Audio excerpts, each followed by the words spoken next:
Monsieur le Président, Mesdames et Messieurs les ministres, nous voilà donc au terme de l'examen en première lecture de ce qui avait été annoncé comme la grande loi visant à lutter contre le séparatisme. Et les débats, que je salue globalement pour la qualité de leur tenue, n'auront pas permis de lever la circonspection qui était la nôtre, les sentiments confus d'un rendez-vous manqué. L'équilibre du discours du Président de la République au Murau, que nous avions, comme d'autres, salué, a été perdu de vue, et les annonces la semaine dernière sur l'égalité des chances ne sauraient tenir lieu de contrepartie à cette loi. Et c'est comme souvent depuis le début du quinquennat, il y a la main droite, le poing fermé, et la main gauche qui reste tapie au fond des poches. Vivrons-nous mieux demain avec cette loi? Nous permettront-elles de surmonter cette fracture, le repli des uns, l'entre-soi des autres, de ramener à la République, par la République, celles et ceux qui s'en défient ou qui la défient? Permettra-t-elle de tenir cet équilibre exigeant de la République jusqu'au bout, comme disait Jaurès, avec d'un côté l'ordre républicain et de l'autre la promesse républicaine? Il est permis d'en douter. Depuis 2012, la France a été durement frappée par ses ennemis et les cicatrices qui demeurent nous obligent. Nous sommes et nous devons demeurer sans complaisance face au séparatisme, face à l'islamisme radical, face au terrorisme. N'ayez de ce point de vue le moindre doute sur notre détermination. Nous sommes aussi, Monsieur le ministre, par notre histoire, attachés au respect des principes de la République, au respect, à la protection contre les attaques dont ils sont les objets, celles et ceux qui ont décidé, fonctionnaires de police, de gendarmerie, professeurs, soignants, de se mettre au service de l'intérêt général et au fond d'être fidèles à un certain esprit de résistance. Nous sommes attachés, fidèles à l'héritage de Jaurès, de Briand, de Ferdinand Buisson, à la laïcité, celle de croire ou de ne pas croire. Elle est aujourd'hui notre oxygène pour vivre ensemble dans le respect de nos différences et dans notre commune humanité. Nous sommes attachés à la dignité humaine. Voilà pourquoi vous nous avez trouvés à vos côtés pour soutenir plusieurs des dispositions de ce texte sur le renforcement des obligations de neutralité de tous les agents qui contribuent à l'exécution d'une mission de service public, sur la protection fonctionnelle des agents publics, sur le contrôle renforcé du financement des cultes dans la lignée de Paul Deschanel. Nous avons également appuyé des dispositions pour lutter contre les violences faites aux femmes ou pour accroître les contrôles des établissements scolaires. Et vous avez eu la bienveillance de retenir un certain nombre de nos amendements, tant mieux. Mais nous sommes aussi viscéralement attachés à la liberté, à l'équilibre des lois qui les fondent.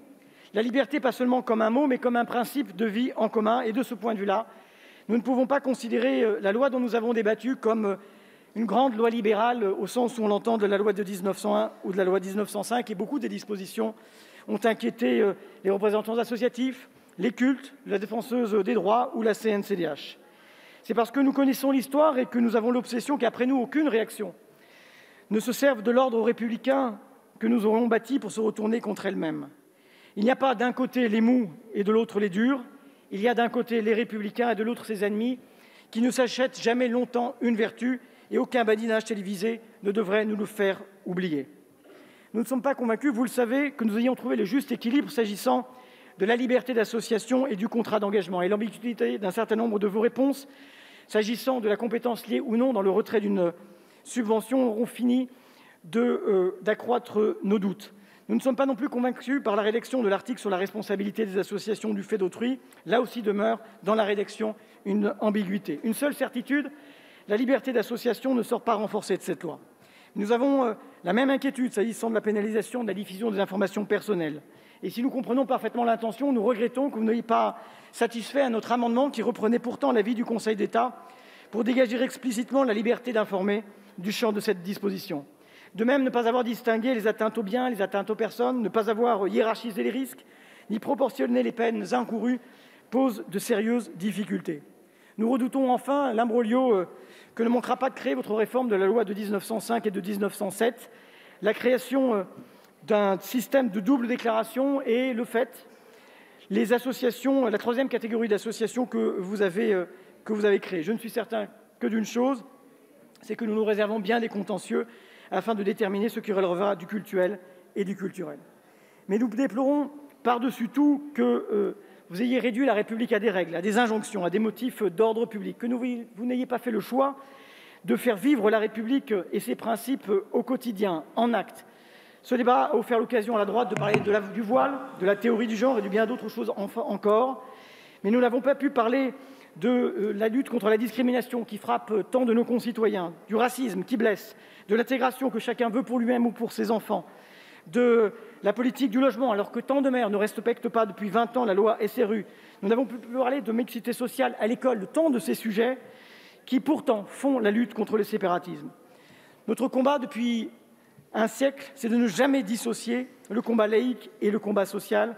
À dissocier les deux, vous prenez le risque de ne remporter aucune de ces batailles. Sur tous ces sujets, Monsieur le ministre, vous avez depuis 3 ans, vous et le gouvernement, choisi l'abstention. Nous sommes en première lecture. Le débat parlementaire va se poursuivre. Ce texte doit impérativement être rééquilibré et écrit sur bien des points qui suscitent de l'inquiétude. L'abstention sera, à ce stade, la réponse à vos impasses.